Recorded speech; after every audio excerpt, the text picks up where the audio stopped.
Okay, well, I'll just read the rules. Attempt to choose the news story that is true. You have a 50-50 chance of getting each choice right. The correct answers will be shown after all the choices have been made. The whole thing is that we're trying to figure out which news stories are real and which ones are satire. I'm going to put the dash on the news story that I think is real. All right, the first two. Cartel suspected of American kidnappings issues alleged apology letter. I think it could be true because cartels, don't really want to like get in trouble with like the US because the whole thing is that like, they paid off the Mexican government, right? So they're like, okay, they don't care. But as soon as they get someone else involved, then they're like, oh, so that could be true. Our Minneapolis announces plan to replace police officers with thousands of heavily armed social workers. That could also be true because we were like teachers are a lot like social workers. They were trying to arm the teachers. So I mean, I could see that one as being true, but honestly, I see the first one as more true than the second one. All right, 11-year-old girl who makes $132,000 a month retiring to focus on school. I mean, if it's passive, then hell yeah. I mean, why the fuck not, right? Also, why would you go to school if you're making $132,000 a month? Are they like a trust fund kid or something? Yeah, investing in yourself is never a bad thing, especially when in 2 months you can cover pretty much all of your school costs. All right, what got General Grant through the last days of the Civil War? The promise of getting shit-faced. The promise of getting shit-faced is just a very informal way of saying he wanted to get his ass drunk. And so honestly, I kind of see that as being possible too. Well, I'm actually gonna do number 2. I feel like the wording there is just really informal. Okay, Atlanta police explain why they need cop city. That's it. Okay. This plant can defend itself using its own thoughts to control a giant machete. That actually, okay, what? Okay, these are drastically different headlines. I think the second one is certainly possible. It might be satire because of like neural networks and like what like they're doing with AI or whatever, but at the same time, the first one just seems way too plain. I'm gonna say the first one is fake because I honestly just want plants to be able to defend themselves using giant machete. That is literally the vegan's dream right there. No, they would probably want animals to have that ability to defend. Can you imagine just a pig, oink oink, motherfucker, just starts swinging around a sword, giant machete to defend itself? All right, new Hyundai Elantra wins JD Power and Associates Award for sluttiest car. Again, I think that might just be informal language, but also, what does that even mean? Sluttiest?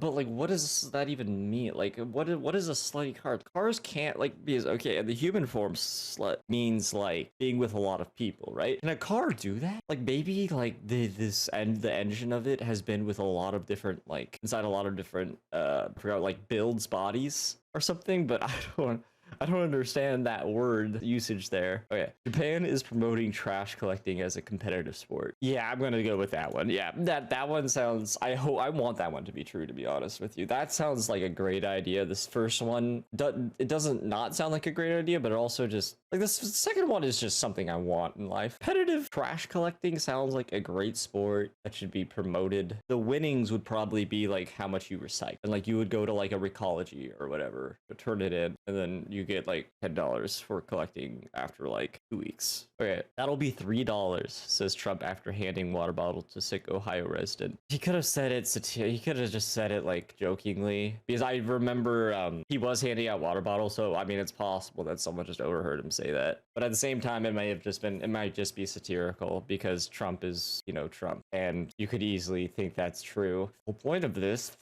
Okay, calling 911 on stars. California sheriff asked residents to stop reporting planets in the sky. I want the Trump one to be true, but I think the second one is true because people get really high in California. God damn. All right. Hugh Grant compares himself to genitals as he presents Oscar. Okay, I actually think that's true. I genuinely think that's true, but Hollywood's biggest stars explain why the Oscars are still relevant. Both of those are very basic and seem like they would be true. I mean, the second one definitely like seems like it's something because people have been questioning the Oscars for a few years now because I mean, to be honest, the last Oscars was actually pretty good. If you haven't seen Everything Everywhere All at Once, do yourself a favor. All right, first of all, that movie is freaking awesome. Secondly, it was a lot of people who were thought to be over their prime won, so it felt really good to me. That's why I enjoyed that. However, it's such a basic headline. Like at least this one has some creativity. I'm giving it to the first one just because it has creativity. Helicopter sent to rub out 150-foot palace drawing in snow at U.S. ski resort. What? Who the hell cares? It's just gonna snow more. Like where did the person draw it? And it's 150 feet. Like how hard is it gonna be to see it? Like all you really have to do is just get rid of the balls, maybe. I mean, I assume it's with the ball. I mean, if it's just the penis, then I mean, just get rid of the tip and it looks like two parallel lines. That does sound legit though. Or Greyhound now offering premium upgrade to slightly less disgusting seats. Yeah, I'm gonna put the first one as real. Yeah. All right, giving the middle finger is a God-given right, says Quebec judge. I mean, yeah, wait, God-given right? I mean, constitutionally for us, yes. But I'm in the US. Okay, move on. Report many companies now offering women permanent unpaid maternity leave. Okay, first one. Just because the second one seems more satirical because it's just making fun of the fact that the US doesn't have unpaid maternity leave and that we're known for firing women when they get pregnant because USA, let's go. All right, this app turns your photos into music if you want to do that for some reason. Okay, kind of just felt like I was reading the most informal thing ever from like a high school student, but as they say, there's an app for that. Probably is like some kind of AI thing. It might be making fun of AI, but I don't know. That could also be legit. Like even the fact that if you said if you want to do that for some reason just makes me think the headline like is not satirical because it's just like we're reporting this. I don't know why, but we are. Or NASA fixes solar observation spacecraft by turning it off and turning it on again. Yeah, we're going to go with the first one. Listen, I've watched enough Mark Rober to believe that NASA wouldn't make such a stupid mistake. That or the language is once again informal, where like they were like, so what did you do to fix it? And they're like, well, we basically did all of this. And they're like, okay, for people that are not scientific, we turned it off and turned it back on again. And that's how they got their headline. So it could be that one. Either way, Fire Ninja becomes first openly gay fatal melee fighter. What? Fire Ninja becomes first openly gay fatal melee fighter. I don't even know what this could be a part of. I don't know what fatal melee fighter would be. I do know what openly gay is, but what? All right, maybe this will help. Nicolas Cage says he doesn't need to be in the MCU because he's Nick Cage. It's the second one. I actually think I know this one. Yeah. All right, bonus round. Because apparently 10 wasn't enough. The US Army wants to create biodegradable bullets that plant flowers where they fall. Okay, cool. Browns impressed with Jalen Carter's reckless disregard for life. I'm gonna go with the first one. I think I remember hearing something about biodegradable bullets. Again, I don't choose these headlines, but sometimes, you know, I do get cultured in some way. So I think those two, but I mean, I could be wrong. Wait, whatever. Wait, what do we pick here? Okay. Was a joke about that? Whoops. Yeah. That, yep. Unlucky. Cartel suspected of American kidnapping issue apology letter. Yes! Okay, 1 for 1. Let's go. The cartel believed responsible for the armed kidnapping last week that killed 2 American tourists and a Mexican woman in Matamoros, Mexico, issued an apology letter and handed over 5 of their members to local authorities.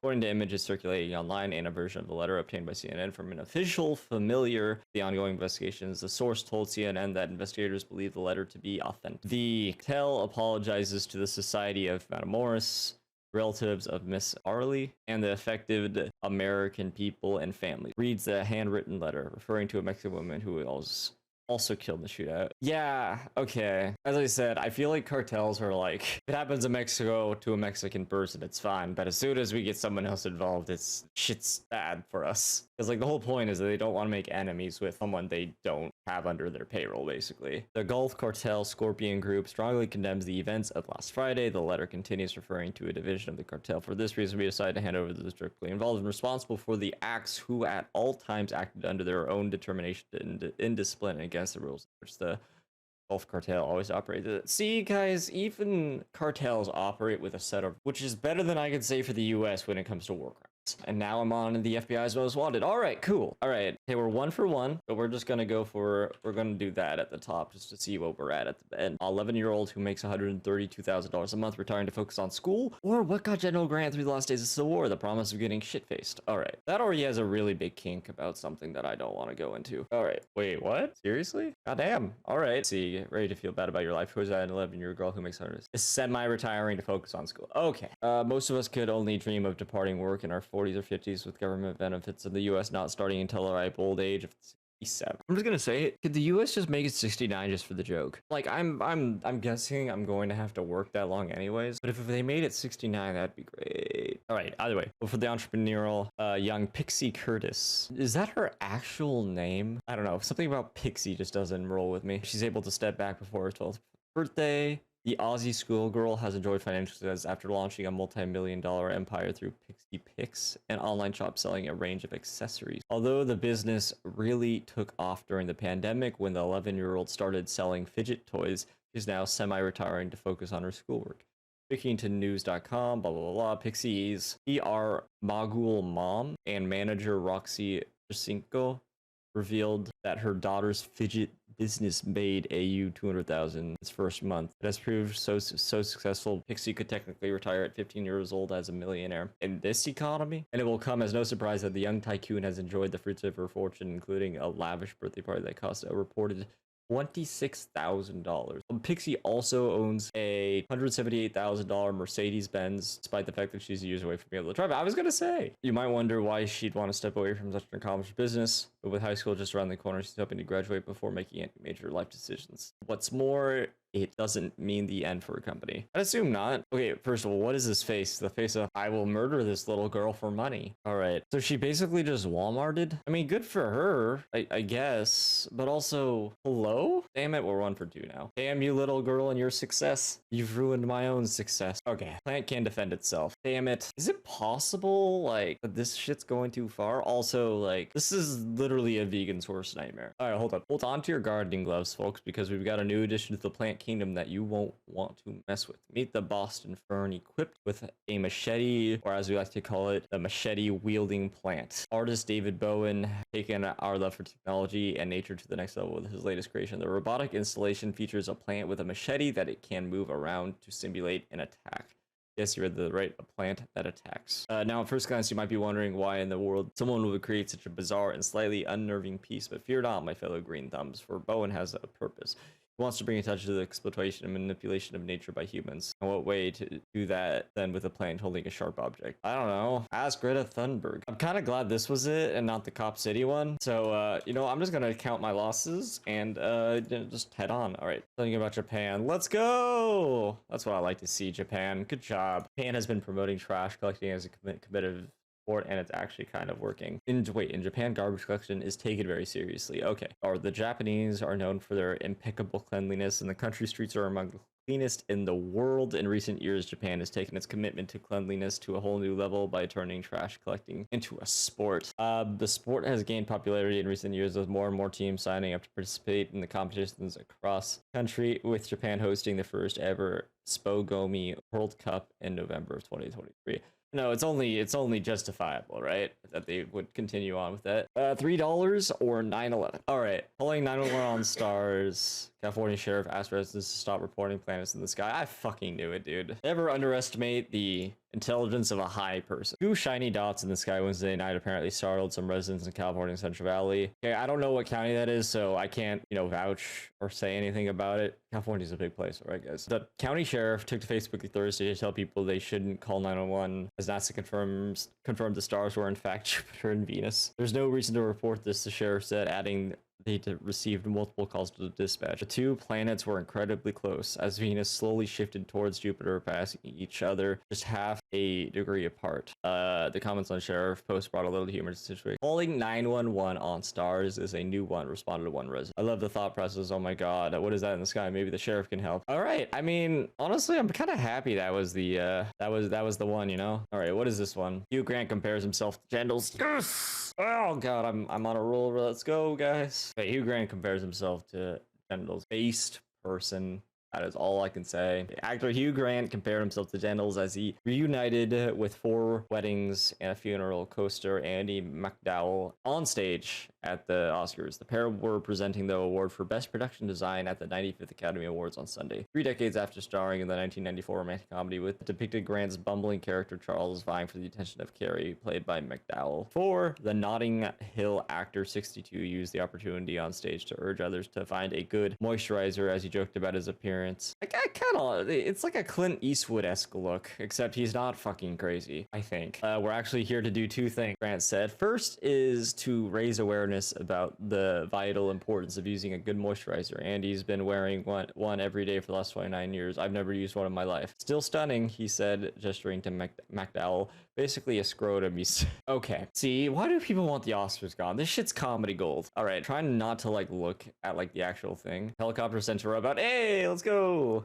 Holy shit, guys. We're actually doing well this time. Last time I don't even know. I was like at 50-50. This time we're doing pretty well. Let's go. Helicopter sent to about 150-foot penis drawing in snow at ski resort.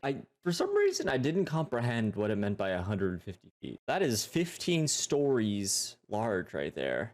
A high altitude prankster carved a very rude artwork in the snow at the top of Teacup Bowl at some resort in Alaska. So rude, in fact, that a rescue helicopter was dispatched to rub it out. Who the fuck cares? Also, all that helicopter would have to do is just fly above that thing, and then it should be gone within a couple of seconds. As long as that snow is not compact, which they drew this, I'm sure it's not compact. How about photographer Sam Kikuchi managed to get a snap of the offensive snow angel before it was erased? The artwork was probably 150 feet long. Okay. I don't think that's 150 feet long. I think that's like 75 feet long, maybe. I don't know.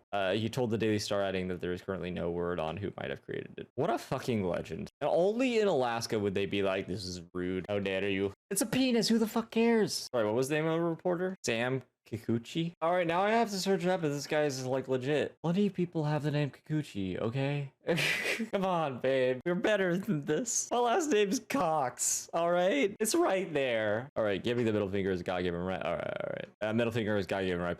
Quebec. Well, at least I know I got it right. Let's go, dude. I'm doing pretty well on this, actually. I'm happy. Kinda, because some of these stories are a little bit depressing. But besides that, man, we're doing pretty well on this. Giving someone the middle finger is a God-given right that belongs to all Canadians. Forgot that Quebec was in Canada. For some reason, I thought it was south. For Californians, we know Vancouver and Mexico. Those are really the only two because Vancouver's right above us and Mexico's right below. Anything else, we forget. Giving someone the middle finger is a God-given right that belongs to all Canadians, a Quebec judge said as he recently acquitted a Montreal area man of criminal harassment and uttering threats. Threats. In his ruling, Quebec court judge Dennis, I'm just gonna call you Dennis, wrote that not only was Neil Epstein not guilty, the fact that he was arrested and prosecuted at all was bewildering injustice. To be abundantly clear, it is not a crime to give someone the finger. The judge wrote in his February 24th ruling, flipping the proverbial bird is a God-given, charter-enshrined right that belongs to every red-blooded Canadian. That's racist. What happens if we don't have red blood? Why am I saying we? I'm not Canadian. Still though, it may not be civil, it may not be polite, it may not be gentlemanly. Nevertheless, it does not trigger criminal liability. Base judge, except for the fact that he's now clearly discriminating against anyone who's not red blood. That might have repercussions in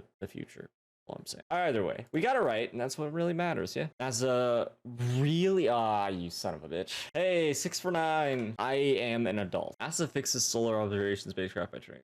Okay, there's gotta be like a better explanation. Besides, they turn it off and back on again. All right, NASA engineers have managed to restore the interstellar boundary explorer spacecraft. A lot of big words. A work condition by using the oldest trick in the computing book. IBEX was put into contingency mode in February after NASA reset its onboard systems, and the almost 15-year-old spacecraft flight computer subsequently failed to respond to commands uploaded from mission control. Engineers have since performed a so-called fire code reset as the craft's orbit reached its closest point to Earth. Take the spacecraft out of contingency mode. The mission team performed a fire code reset, which is an external reset of the space aircraft instead of waiting for the spacecraft to perform an autonomous reset and power cycle on March 4th. After the fire code reset, command capability was restored. Okay, so, I mean, technically they did just turn it off and turn it back on, but, like, it's a lot more complicated. Like, it's not like turning your phone off and back on again to fix something. Like, they had to do a lot for it. But yes, technically it is that. Wait, why did I pick the other one? What was the other one?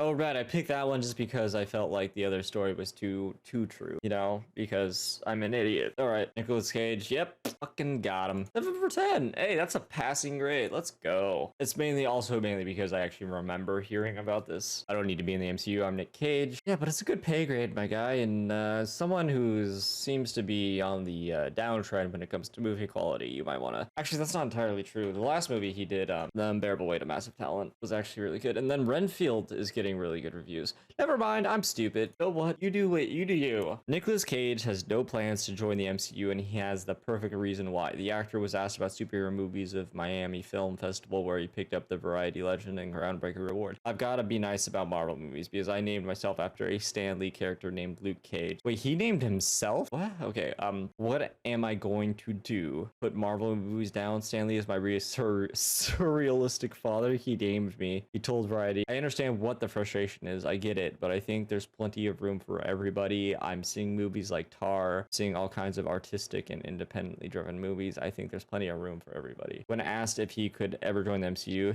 he had a simple response: I don't need to be in the MCU. I'm Nick Cage. Frankly base. But since it's a bonus round, I'm not going to count it. Alright, well, I did get it right. As you well know, bullets are designed to kill people. So far, so bad. But the metallic compounds in them also tend to leach into the environment and kill off plants and wildlife too. At training facilities all over the world, the US Army uses live ammunition to gear up their soldiers for combat. These bullets just remain in the wild and do their damage. Deciding that that enough is enough, officials are now asking proposals to design biodegradable bullets that shall harm the environment no more.